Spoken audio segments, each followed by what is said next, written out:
부자들은 돈을 위해 일하지 않는다. 부자 아빠 다시 읽기. 9살의 로버트 기요사키와 학교 친구 마이크는 구부의 해변 별장에 초대받지 못했다. 부유한 집안의 자녀들이 다니는 학교에서 그 둘만 가난한 아이들이었기 때문이다. 부자가 되고 싶으면 돈 버는 법을 배워야 한다는 가난한 아버지. 로버트 아버지는 학교 교사로서 나름대로 수준 있는 삶을 살았지만 언제나 돈에 쪼들렸다.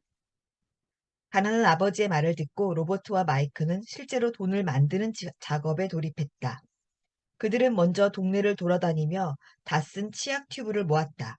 그리고 나무로 제조된 치약 튜브를 녹여 석고 주용에 부었다. 말 그대로 5센트 위조 주화를 만들려고 했던 것이다. 둘의 어이없는 실험을 목격한 로버트의 아버지는 그렇게 돈을 벌고 싶으면 차라리 마이크의 아버지에게 가서 얘기를 들어보라고 말했다.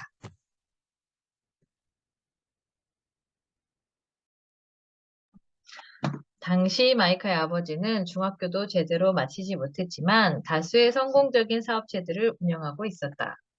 마이크의 아버지, 즉 이 책의 제목에 나오는 부자 아빠는 그들을 가르치는 데 동의했다. 단, 자신만의 방식으로 가르치겠다는 조건을 달았다.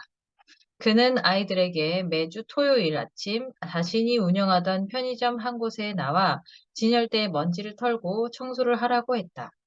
주 1회 3시간 근무하는 일의 보수는 시간당 10센트였다. 로버트는 그렇게 번 돈을 주로 10센트짜리 만화책을 사 보는 데 썼다. 그러나 얼마 지나지 않아 로버트는 그 일에 흥미를 잃고 만다. 일 자체가 지루한 데다 보수도 형편없이 실망감이 극에 달한 것이다. 그가 마이크에게 일을 그만둬야겠다고 말하자 친구는 자신의 아버지가 예상했던 그대로라며 자신의 아버지를 찾아가서 얘기를 나눠보라고 했다.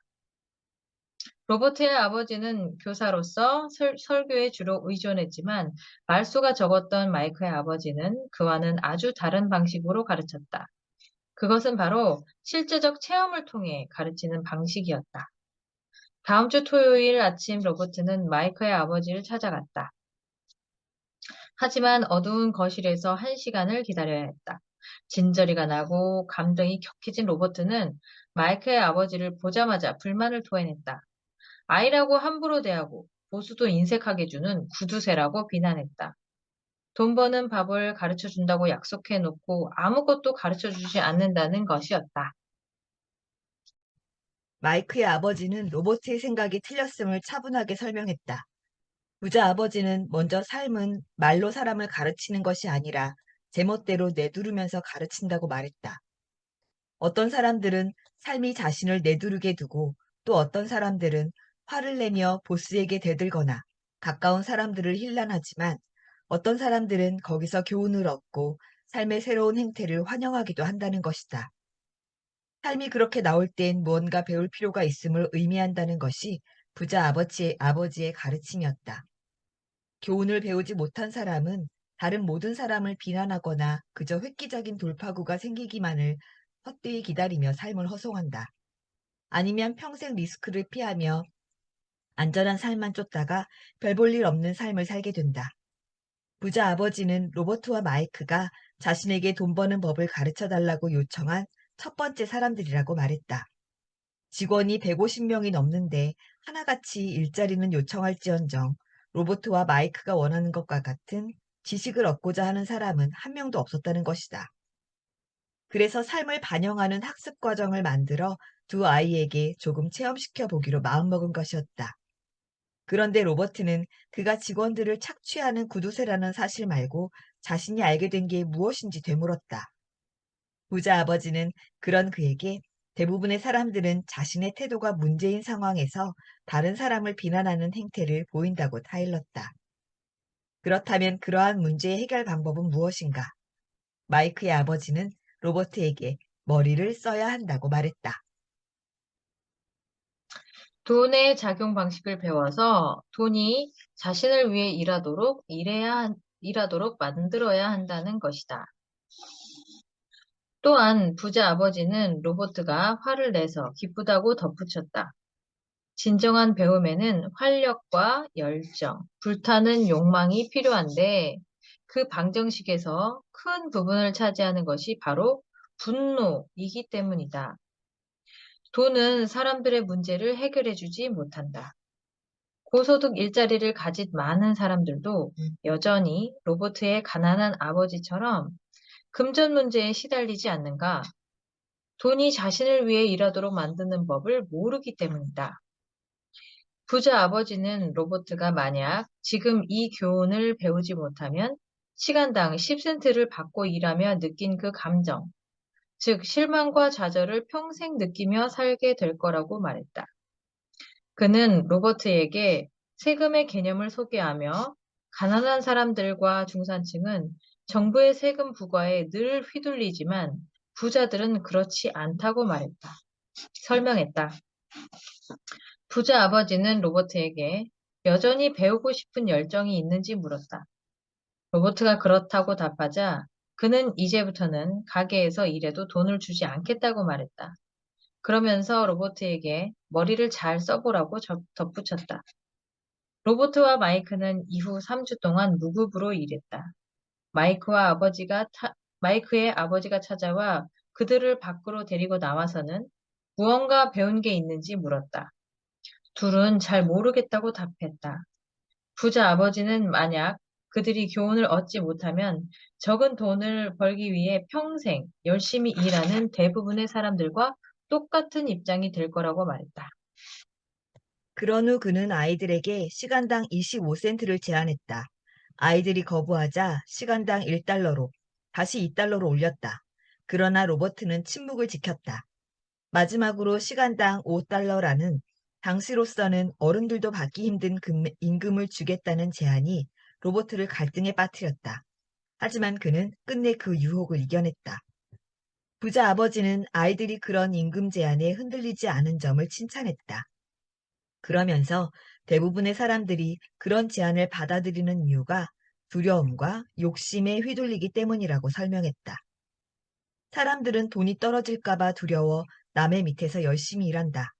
그리고 돈이 손에 들어오면 그 돈으로 살 수 있는 온갖 것들을 갖고 싶은 욕심에 빠진다. 그러면 더 많은 돈을 필요로 하게 되고, 그래서 돈을 더 벌게 되면 또 지출을 늘려 같은 패턴을 반복한다. 부자 아버지는 이를 새앙쥐 레이스라고 칭했다. 그는 소년들에게 스스로 느끼는 감정을 있는 그대로 인정하는 것이 첫 번째 단계라고 일러주었다. 사람들이 논리적으로 생각하지 않고 너무도 빈번히 감정을 따르는 게 문제라고 했다. 그런 사람들은 돈이 그들의 삶을 좌지우지한다는 것을 인정하기를 두려워하고 그러면서 결국 돈의 지배를 받게 된다. 그런 두려움은 가난한 사람들만 느끼는 게 아니다. 부자들도 종종 두려움을 느낀다. 부자 아버지는 아이들에게 단지 부자가 되라고 가르치는 게 아니었다. 돈이 문제를 해결해 주는 게 아니기 때문이다. 그는 물론 학교는 중요하다고 말했다. 다만 대부분의 사람들이 학교를 시작이 아니라 끝으로 생각하는 게 문제라고 했다. 그리고 아이들이 배워야 할 핵심은 감정에 휘말리지 않고 생각하는 법. 즉, 감정을 자신에게 유리하게 사용해서 생각하는 법이라고 강조했다. 스스로 사고를 선택할 줄 알아야 한다는 것이다. 부자 아버지는 그들에게 돈을 만드는 방법을 찾아보라고 일렀다. 관심을 기울여 찾아보면 기회가 보일 것이고, 그렇게 기회를 보게 되면 평생 다양한 기회를 보게 될 것이기 때문이다. 소년들은 부자 아버지가 가르친 대로 곧 또래 친구들이 입장료를 내고 들어와 2시간 동안 양껏 만화책을 볼 수 있는 도서관을 만드는 데서 기회를 발견했다. 판매되지 않은 만화책을 수거해 폐기 처분하는 관행을 보고 그것을 이용해 사업을 할 수 있는 방안을 떠올린 것이다. 유료 만화방 사업은 그들에게 큰 수익을 안겨주며 석 달 동안 잘 굴러갔지만 결국 가게 안에서 싸움이 벌어지는 바람에 폐업에 이르렀다. 하지만 소년들은 돈이 자신을 위해 일하게 하라는 첫 번째 교훈을 제대로 체험하고 배웠다. 그들이 현장에 없는 동안에도 만화방에서는 수익이 생겼다. 이제 아이들은 더 많은 것을 배울 준비가 되었고 부자 아버지 역시 더 많은 것을 가르칠 준비가 되었다. 바네 모먼트. 고소득 일자리를 보유하고 있었음에도 로버트의 가난한 아버지는 늘 재정적인 어려움에 시달렸다. 운의 모멘트. 폐기되는 만화책을 새롭고 창의적인 방식으로 보는 순간 특정한 사업의 기회가 생겨났다. 잠재의식 모먼트. 사람들은 감정과 욕심이 자신들의 삶을 지배하도록 놔둔다. 핵심 내용 이해하기. 자, 이제 곰곰이 생각해 볼 시간이다. 이렇게 자문해 보라. 이 장에서 로버트는 무엇을 말하고 있는가? 그리고 그가 그렇게 말하는 이유는 무엇인가? 로버트의 말에 동의하든 그렇지 않든 상관없다. 이 섹션의 목적은 그가 말하고자 하는 말을 이해하는 것이기 때문이다. 기억하라. 이 커리큘럼의 의도는 협력과 지원에 있다. 백지장도 맞들면 낫다고 하지 않는가? 로버트가 하는 말을 이해하지 못한다고 해서 부끄러워하거나 도외시할 필요는 없다. 몇 사람이 모여 의견을 교환하면 더욱 쉽게 이해될 수도 있다. 다음의 문장들을 시간을 갖고 차분히 완전히 이해할 때까지 토의해 보길 바란다. 가난한 사람들과 중산층은 돈을 위해 일하지만 부자들은 돈이 자신을 위해 일하게 만든다. 삶은 사람들을 제멋대로 내두른다. 어떤 사람들은 포기하고 어떤 사람들은 싸우지만 몇몇 소수의 사람들은 거기서 교훈을 얻고 앞으로 나아간다. 그들은 삶이 자신을 내두르는 것을 오히려 환영한다. 상대를 탓하지 말고 상대가 문제라고 여겨서도 안 된다. 만일 상대가 문제라고 생각한다면 상대를 바꾸려고 애써야 하기 때문이다. 하지만 자신이 문제라는 걸 깨달으면 자기 자신을 바꿀 수는 있다. 그래야 무언가를 배우고 더 현명해진다. 대부분의 사람들은 돈 문제와 관련해서는 안전을 추구하고 안정감을 느끼고 싶어 한다. 그래서 열정이 아니라 두려움을 따른다. 대부분의 사람들은 더 많은 돈이 주어지면 더 많은 빚에 빠져들 뿐이다. 대부분의 사람들이 계속 참고 일을 하는 이유는 두려움 때문이다. 청구서를 제대로 내지 못할지도 모른다는 두려움, 해고될지도 모른다는 두려움, 돈이 부족할지도 모른다는 두려움, 모든 걸 새로 시작해야 할지도 모른다는 두려움 등등. 이것이 바로 직장에서 일하는 법을 배워서 돈을 위해 일해야 할 때 지불해야 하는 대가다. 대부분의 사람들은 그렇게 돈의 노예가 되고 애꿎은 사장을 탓한다. 대부분의 사람들은 자신이 이성 대신 감정을 사용해 생각하고 있다는 사실을 깨닫지 못한다. 직장은 장기적 문제에 대한 단기적 해결책일 뿐이다. 대부분의 사람들은 두려움과 욕망이라는 감정에 휘말려 월급 봉투와 임금 인상, 안정적인 직장만을 좇는다. 그런 감정이 지배하는 사고가 자신을 어디로 몰고 갈지도 전혀 모르면서 말이다. 이것은 마치 당나귀가 코앞에 매달린 당근을 쫓아가는 상황과 비슷하다. 당근을 손에 들고 있는 주인을 맹목적으로 따르는 것과 다르지 않다. 당나귀 주인은 그런 식으로 자기가 원하는 곳으로 가지만 당나귀는 환상을 쫓고 있는 것에 불과하다.